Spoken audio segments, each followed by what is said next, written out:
You ask Tiger to solve. This deals with linear equations with one unknown. The final result is h equals -20. Let's solve it step by step. Simplify the expression. Simplify the arithmetic. Group all h terms on the left side of the equation. Subtract 9h from both sides. Group like terms. Simplify the arithmetic. Group like terms. Simplify the arithmetic. Group all constants on the right side of the equation.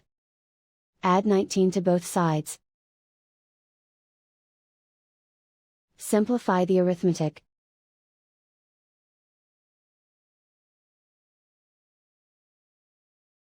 Convert the h into a positive number. Multiply both sides by -1. Remove the ones. Simplify the arithmetic.